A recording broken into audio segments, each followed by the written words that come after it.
Hello friends, welcome to Exampur. नमस्कार, good morning. सो मेरे प्यारे बच्चों, कैसे हो आप लोग? किस तरीके से आपकी पढ़ाई चल रही है?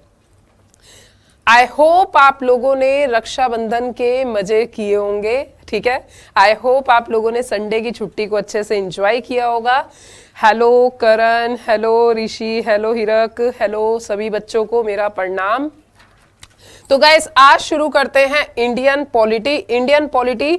हालांकि मैंने आपको लास्ट क्लास मतलब शनिवार तक मैंने आप लोगों को आर्टिकल 23 और 24 तक करवा दिया था। और मेरे प्यारे बच्चों, इस क्लास को प्रोसीड करने से पहले बस एक दो बातें हैं, उसको आप ध्यान से सुन लीजिए। उसके बाद फिर हम अपने पॉलिटी के सेक्शन में आते हैं। सबसे पहली चीज तो ये है प्यारे बच्चों कि एक तो आप सभी बच्चे जो मेन एग्जामपुर चैनल है, सबसे पहली चीज क्या है कि जो हमारा मेन एग्जामपुर का चैनल है, आप इस एग्जामपुर के चैनल को सब्सक्राइब कर दीजिए। अब हमारी क्लास में कुछ बच्चे इतने प्यारे बच्चे होते हैं कि मैडम मैं तो 2 बार सब्सक्राइब करके आ गया। तो बाल को एक चीज याद रखना, 1, 3, 5 बार बटन दबाने हैं। ठीक है, 2 और 4 बार बटन नहीं दबाना है। तो एक तो आपको क्या है, एग्जामपुर के मेन चैनल को आप लोगों को बच्चा सब्सक्राइब करना है। ठीक है, जिससे ये जो हमारा परिवार है, ये हमारा परिवार और आगे बड़ा हो जाए। ठीक है, और इसमें नए बच्चे ऐड ऑन हो जाए।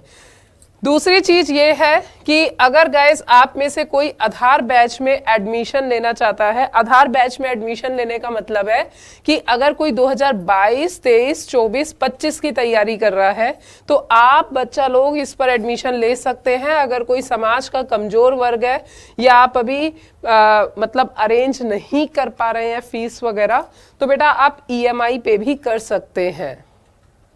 EMI का क्या ऑप्शन रहेगा, किस तरीके से EMI मिलेगी, वो सारी की सारी चीजें आप एप्लीकेशन पे जाओगे, एग्जामपुर ऑफिशियल ऐप पे जाओगे, फिर उसके बाद आपको वहीं पे ही EMI का ऑप्शन दिख जाएगा। तो वहां पे जो पूरे साल का EMI है, मंथली EMI है, एवरीथिंग आपको वहीं पे दिख जाएगा। तीसरी चीज ये है बच्चा कि एक हमारा, जब आप सिविल सर्विसेज की प्रिपरेशन करते हो तो आपको ऑप्शनल का पेपर भी चूज करना होता है। ठीक है, ऑप्शनल का पेपर भी चूज करना होता है। बेटा मेरा जो ऑप्शनल है, मेरा ऑप्शनल है सोशियोलॉजी ऑप्शनल, समाज शास्त्र है। तो अगर कोई भी बच्चा सोशियोलॉजी में इंटरेस्टेड है, कोई भी बच्चा चाहता है सोशियोलॉजी को लेना, ठीक है, क्योंकि एक तो शॉर्टेस्ट है, GS में भी काम देता है, और दूसरी चीज ये भी है कि इसका स्कोरिंग भी बहुत अच्छा होता है। इवन अप्रोक्सीमेटली 325, 330 इतने मार्क्स इसमें आराम से आ सकते हैं। तो बच्चा लोग, आप लोगों को अगर सोशियोलॉजी ऑप्शनल लेना है तो आप इस पे भी ले सकते हैं। ठीक है, एप्लीकेशन पे क्लासेस चल रही हैं, क्योंकि अगला बैच जो बनेगा वो 1 साल के बाद बनेगा। ठीक है। अच्छा, दूसरी चीज क्या है बेटा, जो इसकी फीस है 5999 ये फीस है। ठीक है, तो आप एडमिशन ले सकते हैं। चलिए बेटा, अब शुरू कर देते हैं हम लोग अपनी क्लास। जल्दी से इस सेशन को आप लोग शेयर कर दीजिए, लाइक कर दीजिए, और सभी अपने जो आपके साथी गण हैं उन सबको ये आप सेशन को शेयर कर दीजिए जल्दी से, जिससे ये सेशन का जो बेनिफिट है वो सभी बालक लोग ले सके। ठीक है बालकों, तो बेटा अब हम आगे बात करते हैं अपनी इस क्लास के अंदर फंडामेंटल राइट की। तो बेटा आप लोगों को आर्टिकल 21, 21A, आर्टिकल 22, 23, 24 अच्छे से समझ में आ गया होगा। ठीक है, आई होप आपको क्लियर हो गया होगा। अब हम बात करते हैं अपने नेक्स्ट फंडामेंटल राइट की, फंडामेंटल राइट 4। Fundamental right 4। ठीक है बेटा, फर्स्ट फंडामेंटल राइट क्या है? क्या है first fundamental right? Right to equality. Doctor BR Ambedkar ji और उनकी टीम जिन्होंने इस कॉन्स्टिट्यूशन को बनाया, तो उन्होंने कहा कि ये जो फंडामेंटल राइट है, ठीक है, हमारे देश का कानून सभी लोगों को बराबर समझता है। फिर दूसरा राइट की बात करते हैं, सबको समानता का अधिकार है। तीसरे की बात करते हैं, शोषण के विरुद्ध अधिकार है, किसी का एक्सप्लॉयटेशन नहीं होना चाहिए। और चौथा फंडामेंटल राइट कहता है राइट टू, जो कि आपका आता है आर्टिकल 25 से 28, आर्टिकल 25 से 28, right to right to freedom, right to freedom of religion, right to freedom of religion, धार्मिक स्वतंत्रता, धार्मिक स्वतंत्रता का अधिकार। तो मेरे प्यारे बच्चों, जो डॉक्टर बी.आर. अंबेडकर जी हैं, जिन्होंने इस कॉन्स्टिट्यूशन को बनाया, ठीक है, उन्होंने क्या कहा कि भाई प्रत्येक व्यक्ति की धर्म की स्वतंत्रता भी होनी जरूरी है। क्योंकि जब आप स्वतंत्रता की बात करते हैं तो स्वतंत्रता का मतलब सिर्फ घूमना फिरना, खाना, रहना या एक्सप्रेशन, यही सारी स्वतंत्रता नहीं है। स्वतंत्रता ये भी होनी चाहिए कि आप किस पर बिलीव करते हैं, आपका क्या फेथ है, आपका क्या विश्वास है, वो भी आपकी फ्रीडम के अंदर आता है। पर बेटा, जैसे विकास ने क्वेश्चन पूछा था लिबर्टी और फ्रीडम में अंतर, तो प्यारे बच्चों यहाँ पे फ्रीडम लिखा गया, लिबर्टी नहीं है। लिबर्टी अगर वर्ड लिखा होता तो एक्सट्रीम की बात होती, मतलब एब्सोल्यूट की बात होती, परंतु यहाँ पे फ्रीडम वर्ड दिया गया। फ्रीडम का मतलब क्या है कि इसके साथ इसकी रिस्ट्रिक्शंस भी लगी हुई हैं। ठीक है प्यारे बालकों, तो आर्टिकल 25 से 28 क्या कहता है? धार्मिक स्वतंत्रता का अधिकार। तो अब एक एक करके देखते हैं, ये जो 4 आर्टिकल हैं, इन 4 आर्टिकल के अंदर क्या लिखा हुआ है। तो सबसे पहले आर्टिकल 25, आर्टिकल 25। अच्छा, एक चीज और है, आपको ये भी पता होना चाहिए कि आर्टिकल 25 से 28 किसको दिया गया है। क्या ये सिटीजन को है या एलियन को है या दोनों को है? तो मेरे प्यारे बच्चों, ये दिया गया है किसको? सिटीजन को भी दिया गया है, नागरिक को भी दिया गया है और विदेशी को भी दिया गया है, एलियन को भी दिया गया है। तो दोनों के लिए है, इस चीज का आप ध्यान रखिएगा। ठीक है, चलिए शुरू करते हैं। मेरे साथ आप लोग लिखते हुए चलिएगा, फिर एक बार में सब समझ लेते हैं। ठीक है, आर्टिकल 25 कहता है every person has right to propagate,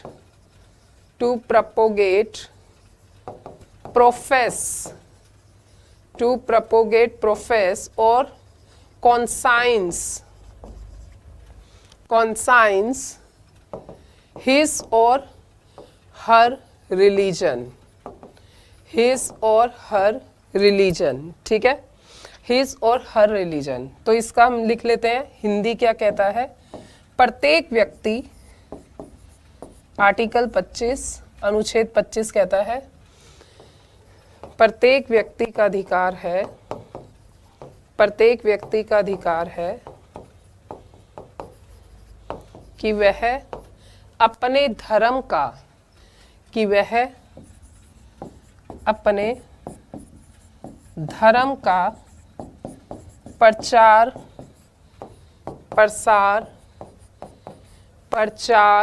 प्रसार विश्लेषण कर सकता है, विश्लेषण कर सकता है, प्रचार प्रसार विश्लेषण कर सकता है। ठीक है, तो ये हो गया आपका आर्टिकल 25।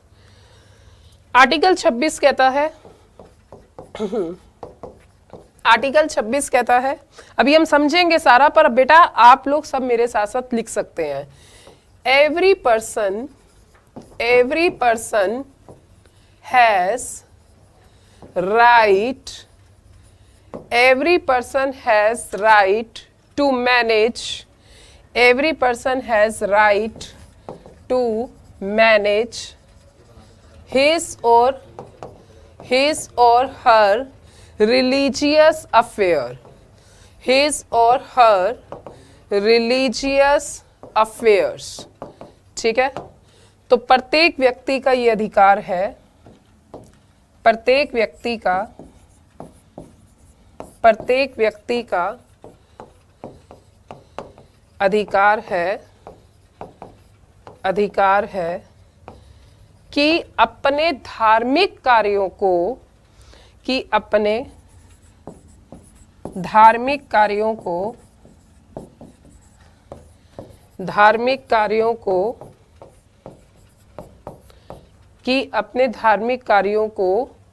पूर्ण रूप से कर सके। मतलब किस तरीके से कार्यों को करना है? पूर्ण रूप से कर सके। विधिवत कर सके। ठीक है, इसके बाद हम बात करते हैं 25, 26, आर्टिकल 27। आर्टिकल 27 कहता है there is no taxation, there is no tax in the name of religion, in the name of religion. ठीक है, ये क्या कहता है आर्टिकल 27? धर्म के नाम पर, धर्म के नाम पर कोई कर नहीं लगेगा, कोई कर नहीं लगेगा। धर्म के नाम पर कोई कर नहीं लगेगा। There is no taxation in the name of religion. आगे बात करते हैं आर्टिकल 28, फिर उसके बाद इस पूरे को हम लोग एक बार में समझ लेते हैं। ठीक है, एवरी पर्सन कैन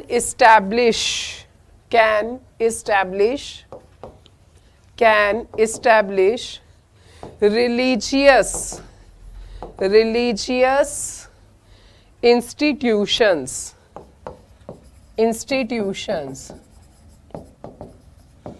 प्रत्येक व्यक्ति धार्मिक संस्थान, प्रत्येक व्यक्ति धार्मिक संस्थान स्थापित करने के लिए, धार्मिक संस्थान स्थापित करने के लिए स्वतंत्र है, स्थापित करने के लिए स्वतंत्र है। ठीक है बालकों, तो मेरे प्यारे बच्चों एक बार जल्दी से स्क्रीनशॉट ले लीजिए आप लोग। ठीक है, ओके फाइन। चलिए बेटा अब इसे समझते हैं क्या कहते हैं ये आर्टिकल्स। ठीक है, समझते हैं एक एक करके क्या आर्टिकल्स बोलते हैं। तो आर्टिकल 25 से 28 प्यारे बाल को मुझे इतना समझ में आ गया कि ये सिटीजन और नागरिक दोनों के लिए है। ठीक है, अच्छा अब आर्टिकल 25 क्या कहता है? एवरी का मतलब प्रत्येक व्यक्ति। ठीक है, प्रत्येक व्यक्ति के पास अधिकार है प्रोपोगेट का मतलब है कि फैलाना, प्रचार करना।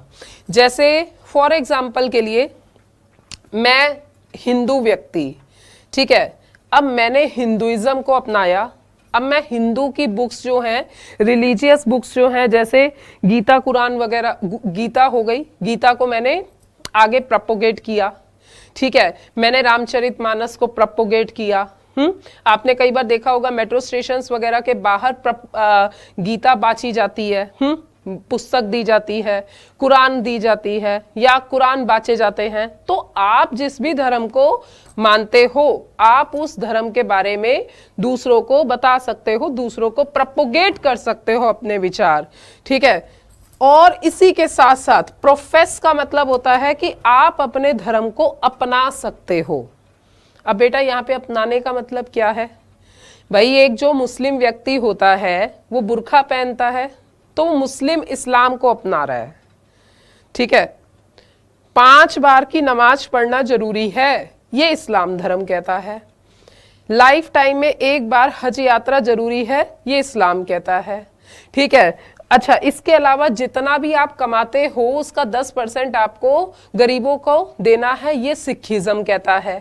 ठीक है ना, तो इस तरीके से हर धर्म का अपने अपने विचार हैं, अपने अपनी शिक्षाएं हैं।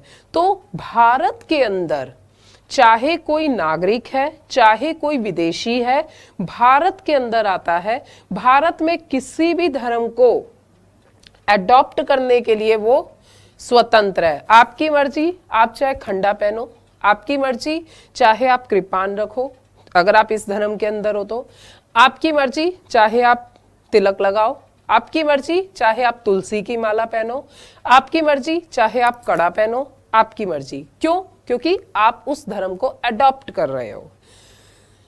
तो आपको ये समझ में आ गया कि भारत के अंदर कोई भी व्यक्ति किसी भी धर्म को अपना सकता है। अब ये चीज क्यों है, ये चीज क्यों है, क्यों कोई भी धर्म को अपना सकते हो? क्योंकि बेटा जो इंडिया है, इंडिया का जो नेचर है वो क्या है? सेकुलर नेचर है। भारत का जो नेचर है वो क्या है? सेकुलर नेचर है। सेकुलर का मतलब क्या है? अच्छा, एक चीज और मैं यहाँ पे बता देती हूँ। आर्टिकल 25 क्लाउस 2 के अंदर, आर्टिकल 25 क्लाउस 2 के अंदर है definition of secularisation, definition of secular. ठीक है, अब क्योंकि मैं सोशियोलॉजी पढ़ाती हूँ तो सेकुलर, सेकुलरिज्म, सेकुलराइजेशन, क्या इन तीनों में भी अंतर है? खैर वो सब चीज़ें हम सोशियोलॉजी में पढ़ते हैं, ये तो पॉलिटी की क्लास है, तो पॉलिटी की क्लास में तो खैर आपसे दूर दूर तक कोई सेकुलर, सेकुलरिज्म या सेकुलराइजेशन, इनके अंदर अंतर क्या है कोई नहीं पूछेगा। पर फिर भी मैं थोड़ा सा हिंट दे देती हूँ। तो आर्टिकल 25 क्लाउस 2 के अंदर है धर्मनिरपेक्षता, धर्मनिरपेक्षता की परिभाषा। तो मेरे प्यारे बच्चों एक चीज बताओ, सबसे पहले तो आपको धर्मनिरपेक्षता पता होना चाहिए कि धर्मनिरपेक्ष का मतलब क्या है, सेकुलर का मतलब क्या है। सेकुलर का मतलब होता है स्टेट हैज नो रिलीजन, राज्य का कोई धर्म नहीं है। और जब राज्य का कोई धर्म नहीं है तो आप स्वतंत्र हो, आप किसी भी धर्म को अपनाओ, किसी भी धर्म को ना अपनाओ, किसी भी धर्म का आप प्रोफेस करो, किसी को भी आप बांचो, वो आपकी अपनी स्वतंत्रता है। आप इस धर्म में, आप दूसरे धर्म में कन्वर्ट होना चाहते हो तो आप दूसरे धर्म में भी कन्वर्ट हो सकते हो। तो मतलब राज्य कहता है क्योंकि मेरा कोई धर्म नहीं है, मैं सेकुलर हूं। एक वर्ड मैंने बोला था सेकुलराइजेशन। बेटा सेकुलराइजेशन का मतलब क्या है? जब कोई व्यक्ति धर्म से लेके सेकुलर की तरफ जाने लगता है, इस प्रोसेस को कहते हैं सेकुलराइजेशन। ठीक है बेटा, तो मैं आर्टिकल 25 बता रही थी, उसी के अंदर ही मैंने आपको आर्टिकल 25 के अंदर ही मैंने आपको आर्टिकल 25 क्लाउस 2 भी बता दिया। आगे बात करते हैं। ठीक है, कॉन्साइंस, कॉन्साइंस का मतलब क्या है? कॉन्साइंस का मतलब क्या है भाई? आप अगर किसी धर्म को अपना रहे हो तो उस धर्म का क्या साइंटिफिक वे है? जैसे कई लोग कृष्णा इस्कॉन को अपनाते हैं, कई लोग इस्कॉन को अपनाते हैं। जब वो इस्कॉन को अपनाते हैं तो आप देखिए वहां पे धर्म गुरु होते हैं, गुरु होते हैं। आप शिष्य बनना चाहते हैं, आपके एग्जाम्स होंगे, आपको टेस्ट पास करना होगा, तब जाके आप कॉन्साइंस, आप उस चीज को अडॉप्ट कर सकते हो। तो प्रत्येक व्यक्ति, आर्टिकल 25 कहता है आप सभी स्वतंत्र हैं, किसी भी धर्म को अपनाएं, किसी भी धर्म को ना अपनाएं। आपको थीस्ट रहना है, अथीस्ट रहना है, धर्मवादी रहना है, धर्मनिरपेक्ष रहना है, अपने धर्म को बांटना है, अपने धर्म को आगे प्रोपोगेट करना है, या विश्लेषण, कॉन्साइंस, वो आपकी अपनी इच्छा है, आप लोग स्वतंत्र हो। तो मेरे प्यारे बच्चों आपको ये चीज समझ में आ गई। आर्टिकल 26, अच्छा एक चीज और, आर्टिकल 25 एक चीज और कहता है, वो ये कहता है कि अगर आप अपने धर्म को अपना रहे हो और अपने धर्म को आप दूसरों को बता रहे हो तो ऐसा कभी मत करना कि आप दूसरे पे जोर जबरदस्ती करो।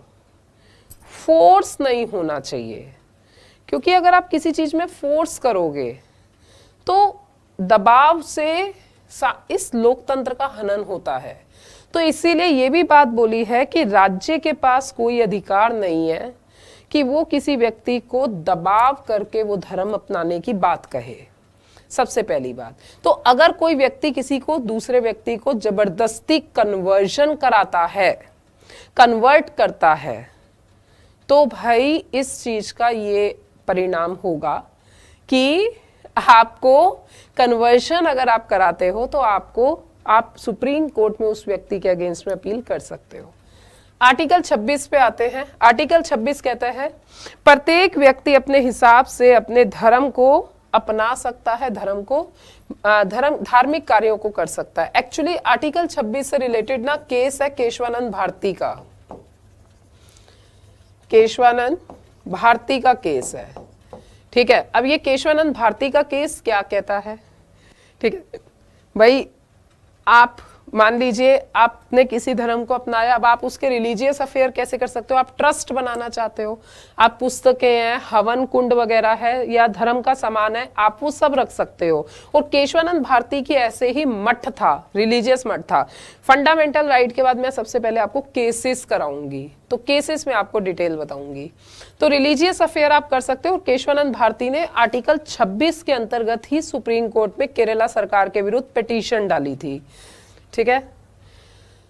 आर्टिकल 27 कहता है धर्म के नाम पर कोई भी कर नहीं लगेगा।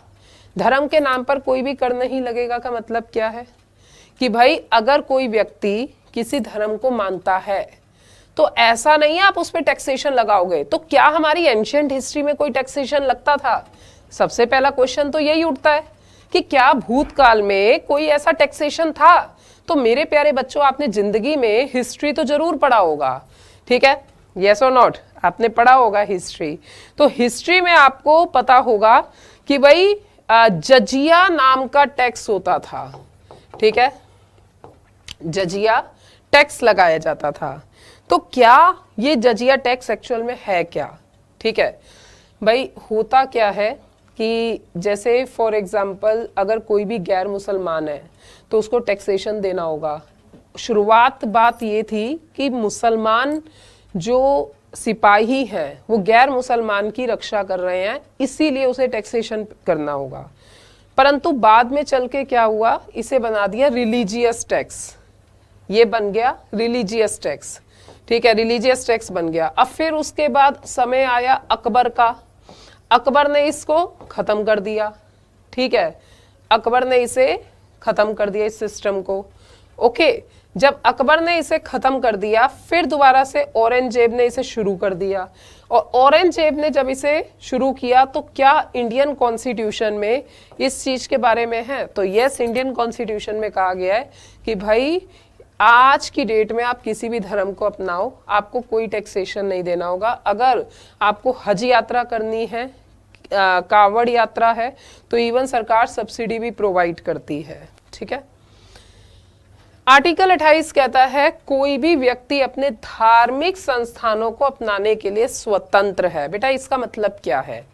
मतलब मान लीजिए अगर आप कोई धार्मिक संस्थान ओपन करना चाहते हैं, आप मंदिर खोलना चाहते हैं, गुरुद्वारा ओपन करना चाहते हैं, तो यू आर फ्री।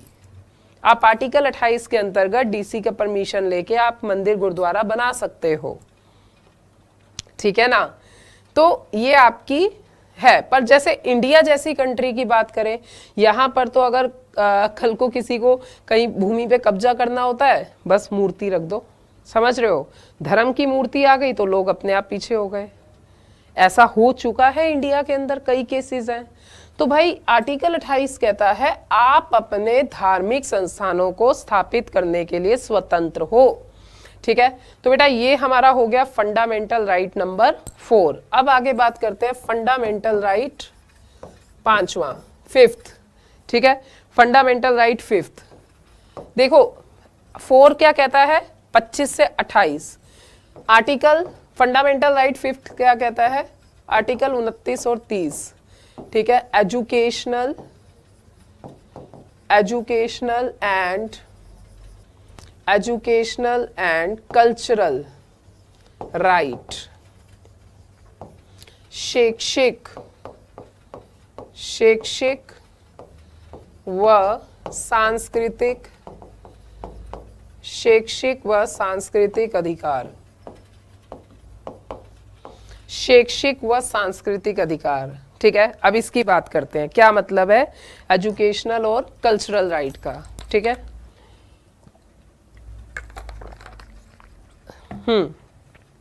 एजुकेशनल और कल्चरल राइट, ओके भाई। आर्टिकल 29 और 30 जो कहता है, एक तो इक्वालिटी हो गया, स्वतंत्रता की बात हो गई, शोषण के विरुद्ध अधिकारों की बात हो गई, और इसके बाद धर्म की भी बात हो गई। इन सब के बाद अब डॉक्टर BR अम्बेडकर जी और उनकी टीम मेंबर्स कहते हैं कि भाई हमें समाज के माइनॉरिटी सेक्शन के बारे में भी सोचना चाहिए।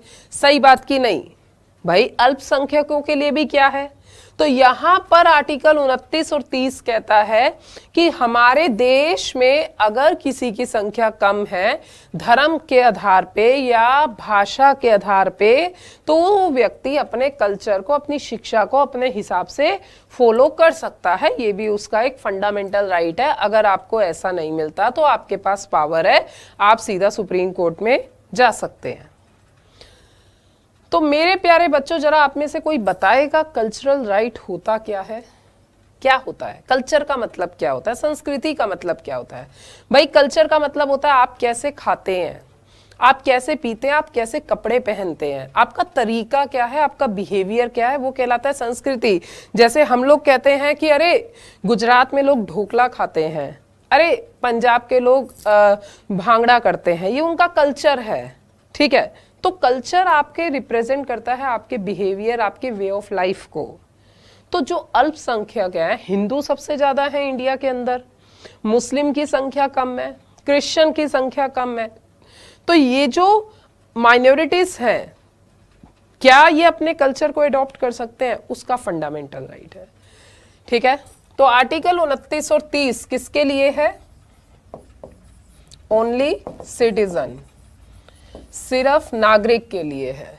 ठीक है, किसके लिए है? सिर्फ नागरिक के लिए है। अब बात करते हैं, सबसे पहले तो ये किससे रिलेटेड है 29 और 30? माइनॉरिटी से रिलेटेड है। माइनॉरिटी मतलब अल्पसंख्यक। ठीक है, अब इसके ऊपर बात करते हैं आर्टिकल 29 क्या और आर्टिकल 30 क्या है। चलिए अपनी चर्चा जारी करते हैं, पर उससे पहले हम आर्टिकल लिख लेते हैं। आर्टिकल 29 कहता है प्रोटेक्शन ऑफ माइनॉरिटीज, अल्पसंख्यकों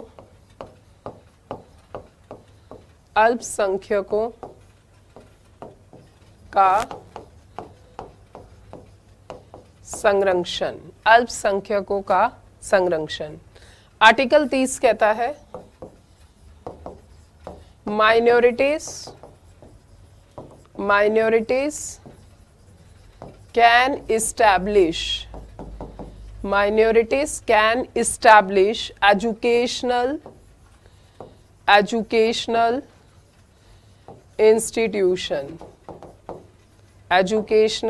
institutions।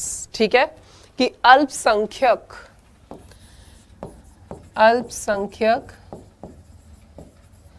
शैक्षिक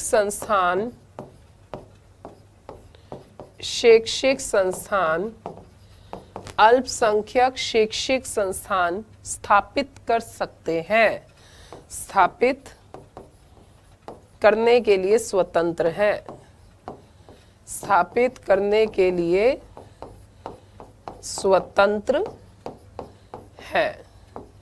ठीक है बालकों, चलिए अपने मुद्दे पर आते हैं। तो आर्टिकल 29 और 30 क्या कहता है? हे मेरे प्यारे बालकों, यहाँ पे आपको इतना तो समझ में आ गया कि भाई हमारा देश इतना प्यारा भारत, ये सिर्फ और सिर्फ मेजॉरिटी की बात नहीं करता, ये माइनॉरिटी को भी देखता है, अल्पसंख्यकों की भी बात करता है, और नेशनल कमीशन ऑफ माइनॉरिटीज भी बना है। समझते हैं क्या है, क्या काम है इनका? ठीक है, क्योंकि ये चीजें प्रीलिम्स में आती हैं, और अब जो बताने वाली हूँ ये सारे क्वेश्चन प्रीलिम्स में, पेपर में, पीसीएस में भर भर के आए हुए हैं। और गाइस, अगर आपने ढंग से इस मेरे पूरे सब्जेक्ट को अच्छे से पढ़ लिया तो पॉलिटी के अप्रोक्सीमेटली 40,000 क्वेश्चंस आप घटना चक्र से बना लीजिएगा। और यहाँ पे जो टेस्ट पेपर होता है, रेगुलर एग्जामपुर का टेस्ट पेपर आप सॉर्ट आउट करिएगा। डेली आप हर शनिवार टेस्ट पेपर को आप देखिएगा, तो ऑटोमेटिकली आपको उससे बहुत बेनिफिट मिलेगा। और कोई भी अगर आपको प्रॉब्लम आती है, डाउट आता है, या आप में से कोई बच्चा चाहता है कि भाई मुझे मैडम से बात करनी है, ठीक है, अगर आप में से कोई भी बच्चा चाहता है कि मुझे मैडम से बात करनी है, तो बेटा मैं आपको मेल आईडी दे रही हूँ, upasna.exampur@gmail.com। ठीक है बेटा, ये मेरा ईमेल आईडी है, स्क्रीनशॉट ले सकते हैं। किसी बच्चे को ऑप्शनल का क्वेरी है, कि सोशियोलॉजी ऑप्शनल लेना है या नहीं लेना है, या आधार बैच में एडमिशन का है, वॉटएवर, या फिर प्रिपरेशन से संबंधित, डाउट से संबंधित, तो हम क्या करेंगे भाई, आप लोगों का एक ऐसा सेशन ले लेंगे। और वैसे भी आज जो 2:30 पे डीएनए की क्लास है, उस डीएनए की क्लास का जो मेरा टॉपिक रहेगा वो यही रहेगा कि एक तो 10 अक्टूबर की स्ट्रेटेजी क्या होनी चाहिए, ठीक है, 10 अक्टूबर का समय आ गया है, करंट अफेयर वगैरह के लिए क्या करें, और दूसरा हम लोग बताएंगे कि मेंस आंसर राइटिंग कैसे करना है, और इसी के साथ साथ यूपीएससी का सिलेबस क्या है। क्योंकि बहुत से बच्चे मैंने ऐसा देखा है कि हमारे प्यारे बालकों को, जो बच्चा नया हमसे डेली यूट्यूब के थ्रू कनेक्ट हो रहा है, उस बच्चे को यही नहीं पता कि यूपीएससी का सिलेबस क्या है। तो सबसे पहले हमेशा किसी भी गेम को खेलो तो याद रखना गेम के नियम पहले पता होने चाहिए, गेम के रूल जानो, तब जाके गेम को खेलना शुरू करो। ऐसे नहीं कि दूसरे ने कहा यूपीएससी तो बस तैयारी शुरू, first see the syllabus, see the previous year paper, then कैसे आपकी क्षमता है, क्या आपकी वीकनेस है, उस हिसाब से आप प्रिपरेशन स्टार्ट करें। मैंने आपको अपना कांटेक्ट भी दे दिया कि आप इस तरीके से मुझसे कनेक्ट हो सकते हैं। आते हैं आर्टिकल 29 पे। आर्टिकल 29 क्या कहता है? Protection of minorities. अब प्रोटेक्शन ऑफ माइनॉरिटीज क्या है? माइनॉरिटीज क्या है भाई? पूरे कॉन्स्टिट्यूशन में संविधान में अल्पसंख्यक, माइनॉरिटी, अल्पसंख्यक की परिभाषा नहीं लिखी है, अल्पसंख्यक की परिभाषा नहीं लिखी है, ठीक है, मात्राएं नहीं लिखी है। मतलब there is no where it is written कि भाई what is the definition of minority, कहीं नहीं ये परिभाषा लिखी है। तो फिर आपका क्वेश्चन होगा, इवन ऑल्दो पेपर में भी आया हुआ है, तो मैडम फिर किस तरीके से हम कहें कि ये अल्पसंख्यक है या ये अल्पसंख्यक नहीं है? तो मेरे प्यारे बच्चों, अल्पसंख्यक किस आधार पे जाना जाएगा? अल्पसंख्यक जाना जाएगा वह वर्ग जो धर्म और भाषा कॉन्स्टिट्यूशन इन्हीं दो आधार पे रिकॉग्नाइज्ड करता है, इन्हीं दो आधार पे पहचानता है कि टोटल भारत की जो जनसंख्या है उसका कर दो आधा, 50% जनसंख्या से कम जिसकी जनसंख्या है, पर धर्म और भाषा के आधार पे जिसकी संख्या कम है, उसे आप दर्जा दे देंगे किसका? अल्पसंख्यक का, माइनॉरिटी का। तो आर्टिकल 29 कहता है कि हमारे देश में जो अल्पसंख्यक है उसको कैसे सुरक्षित रखना है। परंतु अब आपको ये पता होना चाहिए कि अल्पसंख्यक हैं कौन कौन से, जैसे मुस्लिम है, क्रिश्चियन है, पारसी है, मुस्लिम है, क्रिश्चियन है, पारसी है, ठीक है। इसके अलावा जैन है, जैन भी 2014 में ऐड हुआ है, इससे पहले जैन नहीं था। बुद्धिज्म है और सिख है, ठीक है। तो बेटा ये कितनी माइनॉरिटी हो गई? ये टोटल हो गई 6 माइनॉरिटी। तो आज संविधान में 6 माइनॉरिटीज हैं, 6 अल्पसंख्यक हैं, ठीक है, 6 माइनॉरिटीज हैं इंडियन कॉन्स्टिट्यूशन में। अब इन 6 माइनॉरिटीज का प्रोटेक्शन, अब इस प्रोटेक्शन का मतलब क्या है? इनके प्रोटेक्शन का मतलब है कि भाई कल को अगर मान लीजिए इनकी कोई शिकायत होती है, देखो ना बेटा, वैसे भी ध्यान किसका रखा जाएगा? जिसकी संख्या कम है। मान लो इस क्लास में इंजीनियर्स हैं और एक बच्चा आया वो डॉक्टर है, तो डॉक्टर माइनॉरिटी हुआ। मान लो ये डॉक्टर्स की क्लास है, यहाँ पे एक बच्चा इंजीनियर आया, तो वो बच्चा माइनॉरिटी है। एग्री और नॉट? तो इस तरीके से माइनॉरिटी जो है जिसकी संख्या कम है, परंतु कॉन्स्टिट्यूशन कहता है धर्म व भाषा के आधार पे जिसकी संख्या पूरे भारत की जनसंख्या से 50% से कम हो। तो मेरे प्यारे बालकों, आपको इतना तो चीज क्लियर हो गई है, ठीक है। प्रोटेक्शन कैसे करेंगे माइनॉरिटीज का? देखो, सिख है 2%, सिख कहते हैं कि हम इंडिया में प्रोटेक्ट नहीं है, या फिर हमारे ऊपर अत्याचार हो रहा है। मुस्लिम कहता है हमारे ऊपर है, या फिर कोई दूसरा धर्म का व्यक्ति कहता है हमारे ऊपर अत्याचार है या नहीं है। तो भाई संविधान कहता है आपकी संख्या कम है तो आप टेंशन मत लीजिए, भाई भारत का संविधान है, आपकी रक्षा की जाएगी। और आपकी रक्षा कैसे की जाएगी भाई? इसके लिए नेशनल कमीशन ऑफ माइनॉरिटी बनाया गया है, अल्पसंख्यकों का राष्ट्रीय आयोग। अब ये नेशनल कमीशन ऑफ माइनॉरिटी क्या है? सबसे पहले तो ये एक स्टैट्यूटरी बॉडी है, वैधानिक बॉडी है। वैधानिक बॉडी का मतलब क्या है कि इसे संसद ने बनाया है, ये कॉन्स्टिट्यूशन में नहीं बना हुआ, संसद ने बनाया है, 1992 में बनाया गया। इसके अंदर एक चेयरमैन होगा, मतलब नेशनल कमीशन ऑफ माइनॉरिटी का अध्यक्ष होगा, एक होगा वाइस चेयरमैन मतलब उपाध्यक्ष होगा, और इसके नीचे होंगे 5 मेंबर, ठीक है। और हमेशा ये अपनी जो रिपोर्ट्स होती हैं ये सेंटर गवर्नमेंट को रिपोर्ट देता है, और केंद्र सरकार को रिपोर्ट देने के बाद तब जाके केंद्र सरकार उस हिसाब से माइनॉरिटी के संरक्षण के लिए नीतियां बनाती है, पॉलिसी बनाती है कि किस तरीके से इनका प्रोटेक्शन करना है। तो बेटा आपको ये चीज समझ में आई? और इसके अलावा आप क्या करोगे? ये एनसीएम क्या करता है कि भाई कहीं पर इनके हितों की हितों की रक्षा तो हो रही है, कहीं पर दुर्व्यवहार तो नहीं हो रहा है, कहीं पर ऐसा तो नहीं हो रहा है कि इनकी कोई शिकायत हो, ठीक है। तो इनके पास पावर्स भी होती है, एनसीएम के पास, नेशनल कमीशन ऑफ माइनॉरिटी के पास पावर भी है। पूरी इंडिया में अगर कहीं पे इन्वेस्टिगेशन करना है, किसी को बुलाना है, सब ये कर सकते हैं, सिविल कोर्ट के जैसी पावर है इनके पास। और इसके अलावा माइनॉरिटीज को रिजर्वेशन भी मिलता है, रिजर्वेशन भी मिलता है, ठीक है ना, आरक्षण भी है, ठीक है।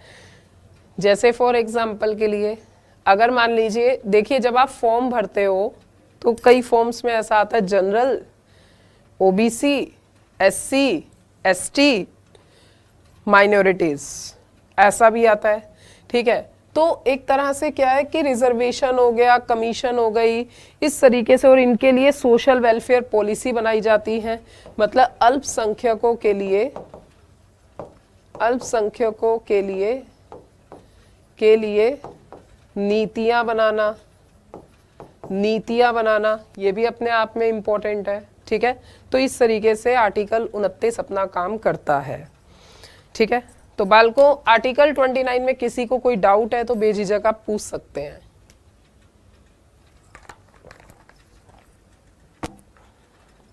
बाकी मैंने आपको मेल आईडी तो दे ही दी है, अगर आपको कोई भी इशू है, कुछ भी पूछना है तो आप मेल भी कर सकते हैं, ठीक है बेटा।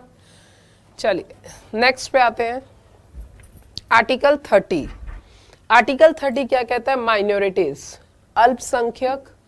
Minorities can establish educational institution, अल्पसंख्यक शैक्षिक संस्थान को स्थापित कर सकते हैं। अब एक चीज और ध्यान से रखिए, ध्यान से सुनिए, ये आर्टिकल 29 और 30 क्या कहता था? कल्चर और एजुकेशन। आर्टिकल 29 क्या? कल्चर से रिलेटेड है। आर्टिकल 30 क्या है? एजुकेशन। कि भाई ये जो माइनॉरिटीज हैं, ठीक है, ये जो माइनॉरिटीज हैं, क्या ये अपनी भाषा को आगे बढ़ा सकते हैं? क्या इनकी जो शिक्षाएं हैं ये अपनी शिक्षाओं को आगे बढ़ा सकते हैं? तो बेटा इसमें 2 तरीके के इंस्टीट्यूशंस होते हैं, एक होते हैं एडिड और एक होते हैं नॉन एडिड या अनएडिड, ठीक है, अनएडिड। तो एडिड को हिंदी में कहते हैं अनुदानित, अनुदानित संस्थान, अनुदानित संस्थान, और अनएडिड को कहते हैं गैर अनुदानित, गैर अनुदानित संस्थान, ठीक है बालकों। अब अगला क्वेश्चन ये है कि एडिड और अनएडिड का मतलब क्या है? भाई देखिए, एडिड और अनएडिड, एडिड और अनएडिड, अनुदानित और गैर अनुदानित, इसका मतलब क्या है? अनुदानित का मतलब है ये वो माइनॉरिटीज, अल्पसंख्यक के इंस्टीट्यूशंस हैं, ये वो अल्पसंख्यक के संस्थान हैं, इंस्टीट्यूशंस हैं जो सेंटर गवर्नमेंट से फंड लेते हैं। ठीक है, फंड लेते हैं ये। तो जब ये सेंटर गवर्नमेंट से, केंद्र सरकार से फंड लेते हैं तो इनका सिलेबस भी सेंटर गवर्नमेंट की तरह होना चाहिए। सही बात की नहीं? इनका सिलेबस भी सेंटर गवर्नमेंट की तरह होना चाहिए। अब सेंटर गवर्नमेंट की तरह सिलेबस होता है, सब चीज़ें सेंटर गवर्नमेंट की तरह फॉलो करते हैं। और ये भी कहा जाता है कि ये मतलब जो रिजर्वेशन की भी बात की जाए, जैसे फॉर एग्जांपल अगर मान लीजिए आप किसी भी माइनॉरिटी इंस्टीट्यूशन से पढ़ते हैं, अब आप कहेंगे मैडम कौन कौन से हैं, जैसे जामिया मिलिया इस्लामिया JMI, जैसे अलीगढ़ मुस्लिम यूनिवर्सिटी, जैसे गुरु गोबिंद सिंह यूनिवर्सिटी, ठीक है, जैसे Jesus and Mary's college, Jesus and Mary college, ठीक है। तो इस तरीके के अगर कोई भी इंस्टीट्यूशंस है तो भाई वो इंस्टीट्यूशंस क्या है, एडेड इंस्टीट्यूशंस हैं। मतलब एडेड इंस्टीट्यूशन का मतलब क्या है, अनुदानित संस्थान है। इनका यहाँ से पढ़ने के बाद भाई साहब आपकी कहीं भी जॉब लग जाएगी। ठीक है बच्चों, जामिया से कोई पढ़ता है केंद्र या राज्य में, सब जगह इनकी जॉब लग जाएगी, कहीं भी इनकी जॉब लग सकती है। ओके, अब अनएडेड क्या है, ये सरकार से फंड नहीं लेते, not taking fund from government. ठीक है, ये सरकार से, अनएडेड इंस्टीट्यूशन ये सरकार से कोष नहीं लेते, कोष नहीं लेते। ठीक है, गैर अनुदानित, गैर अनुदानित और अनुदानित। तो भाई जो अनएडेड इंस्टीट्यूशंस हैं ये कभी भी गवर्नमेंट से फंड नहीं लेते। जब फंड नहीं लेते तो सिलेबस आप कोई सा भी रखो, आपकी मर्जी। सही बात की नहीं फिर कोई दिक्कत ही नहीं है। तो इसी तरीके से ये कभी भी ऐसा नहीं होता है कि भाई ये कहते हैं कि हम ये सिलेबस रखेंगे, मतलब हम सरकार की तरह सिलेबस रखेंगे। ये एक्चुअल में क्या होते हैं, ये एक्चुअल में धर्म शिक्षाएं पढ़ाते हैं। समझ रहे हैं आप लोग? अब जैसे फॉर एग्जांपल अनएडेड इंस्टीट्यूशंस कौन से हो गए, जैसे आपका मदरसा हो गया, मदरसा हो गया, या फिर इसके अलावा गुरुकुल हो गया। ठीक है भाई, अब यहाँ पे धर्म की शिक्षाएं पढ़ाई जाती हैं। धर्म की शिक्षाओं का मतलब आप समझ रहे हैं, मतलब यहाँ पे वो नहीं पढ़ाया जाता है जिसको पढ़ाने से सरकार आपको जॉब देगी। यहाँ पढ़ने से आप प्रिस्ट बन सकते हैं, यहाँ पढ़ने से आप मौलवी बन सकते हैं। क्यों? क्योंकि यहाँ पे धर्म की शिक्षाएं होती हैं, यहाँ पे कुरान शरीफ पढ़ाई जाती है, धर्म वेद पढ़ाए जाते हैं। तो इनको पढ़ने के बाद आप ऐसा नहीं कह सकते हैं कि आपका फला फला जगह पे गवर्नमेंट जॉब लग जाएगी। तो यहाँ पढ़ने के बाद कहीं जॉब नहीं लगती है, यहाँ पढ़ने के बाद आप पूरी इंडिया में कहीं भी जॉब ले सकते हैं। तो अगर कोई भी व्यक्ति है, माइनॉरिटीज हैं, तो उनके पास पूरा अधिकार है कि सिख लोग मिलकर अपना सिख संस्थान शुरू कर सकते हैं, मुस्लिम लोग मुस्लिम संस्थान शुरू कर सकते हैं। तो ये आपकी अपनी मर्जी, आप कोई सा भी इंस्टीट्यूशन स्टार्ट कर सकते हो। ठीक है बेटा, तो ये आपका हो गया आपका फंडामेंटल राइट 5वां। ठीक है, फंडामेंटल राइट 5th जरा एक बार देख लेते हैं। ठीक है, फंडामेंटल राइट 5th है। और अब आपका लास्ट फंडामेंटल राइट रह गया, फंडामेंटल राइट 6। उसके बाद फंडामेंटल राइट खत्म, फिर उसके बाद हम देखेंगे केसेस। ठीक है, तो फंडामेंटल राइट 6 आर्टिकल 32। बेटा एक चीज है, आर्टिकल 31 जो है, आर्टिकल 31 हट चुका है, क्योंकि आर्टिकल 31 जो है वो प्रॉपर्टी से रिलेटेड है, संपत्ति से रिलेटेड है, वो हट चुका है। ठीक है बेटा, तो आर्टिकल 19 क्लाउस 1 सब क्लाउस F भी हट चुका है, आर्टिकल 31 भी हट चुका है। आर्टिकल 32 क्या कहता है, right against constitutional remedies, constitutional remedies. ठीक है, संवैधानिक उपचारों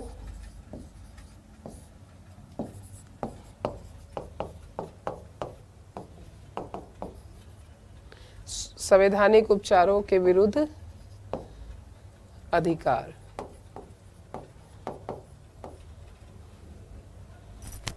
ठीक है, एक सेकेंड। संवैधानिक उपचारों का अधिकार, right to constitutional remedy, right against नहीं है, राइट टू कॉन्स्टिट्यूशनल रेमेडी। बेटा ये सही कर लेना, राइट टू कॉन्स्टिट्यूशनल रेमेडीज। ठीक है, संवैधानिक उपचारों का अधिकार। ये हमारा लास्ट फंडामेंटल राइट है। मैं एक काम करती हूँ, आपको रिट लिखा देती हूँ, फिर उसके बाद मेन चीजें लिखा देती हूँ, फिर उसके बाद हम इसका डिस्क्रिप्शन समझेंगे अगली क्लास में। और भाई आप लोग शेयर वेयर कर दिया करो चैनल को, लिंक को शेयर कर दीजिए अपने दोस्तों को, परिजनों को। और इसी के साथ साथ लिंक शेयर के साथ साथ जो एग्जामपुर का मेन चैनल है उसे जरूर सब्सक्राइब कर देना। और जो बच्चा हमारे साथ नया जुड़ रहा है, हमारे परिवार में नया जुड़ रहा है, वो बच्चा Bihar exam by Exampur, MP exam by Exampur दोनों चैनल को सब्सक्राइब कर दीजिएगा, क्योंकि यहाँ पे ये आपका स्टेट स्पेसिफिक सब्जेक्ट है, ये स्टेट स्पेसिफिक यूट्यूब चैनल है। तो यहाँ पे आप सब्सक्राइब करने से सुबह से शाम तक आपको सारी क्लासेस मिलेंगी, कहीं इधर उधर भटकने की जरूरत नहीं है आपको।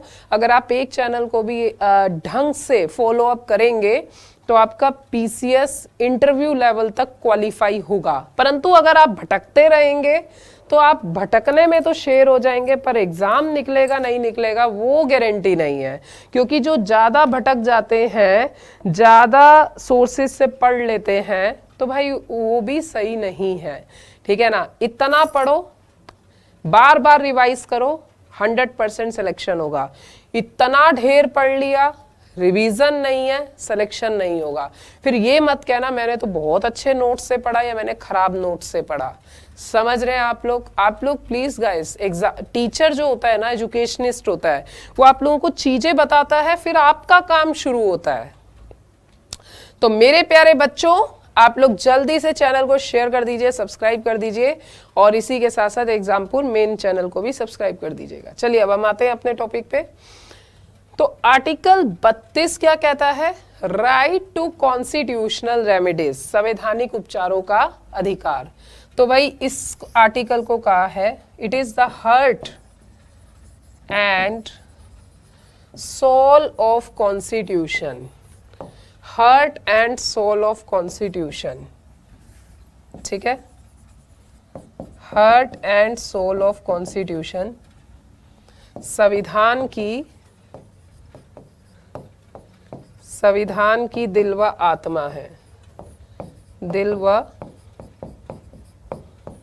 यह संविधान की दिल व आत्मा है। किसने कहा है? BR अम्बेडकर जी ने कहा है। ये चीज आपके पेपर में पूछता है, कई बार पीसीएस में आई है, RO ARO, UP PCS, Bihar, MP में क्वेश्चन आ जाता है कि संविधान की दिल व आत्मा किसे कहते हैं? आर्टिकल 32 संवैधानिक उपचारों के अधिकार को। ठीक है, जो कि डॉक्टर BR अम्बेडकर जी ने कहा। अब ये आर्टिकल 32 कितना इंपॉर्टेंट है, क्योंकि कॉन्स्टिट्यूशन में अगर कुछ गड़बड़ हुई है तो उसका रेमेडी कर रहा है। रेमेडी का मतलब आप समझ रहे हो, उसको सही करना। तो ऑटोमेटिकली अगर 5 फंडामेंटल राइट में कोई फंडामेंटल राइट आपको नहीं मिलता, तो आपके पास पावर है, आप सुप्रीम कोर्ट जाओ अंडर आर्टिकल 32 के तहत, हाई कोर्ट जाओ आर्टिकल 226 के तहत। अगर सोचिए आपके पास राइट है पर आपके पास अपील की पावर नहीं है, तो भाई वो राइट किस बात के हैं? वो राइट तो सिर्फ लिखे हुए हैं। एग्री और नॉट? तो इसीलिए इस वाले फंडामेंटल राइट को कहा गया है मोस्ट इंपॉर्टेंट है। ठीक है, तो article 32 gives the power of judicial review, gives the power of judicial review। ठीक है, यह अनुच्छेद 32 न्यायिक समीक्षा, न्यायिक समीक्षा, न्यायिक समीक्षा की शक्ति देता है, ठीक है, की शक्ति देता है, ठीक है। और इसी के साथ साथ if any fundamental right is violated, कोई भी मौलिक अधिकार है हनन हो रहा है, then person have power to appeal in, then person have power to appeal in supreme court under article 32 और हाई कोर्ट अंडर आर्टिकल 226।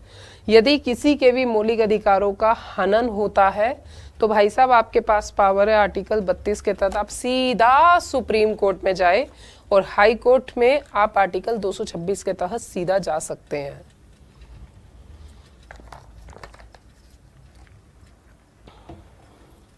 ठीक है, तो एक बार स्क्रीनशॉट ले लीजिए।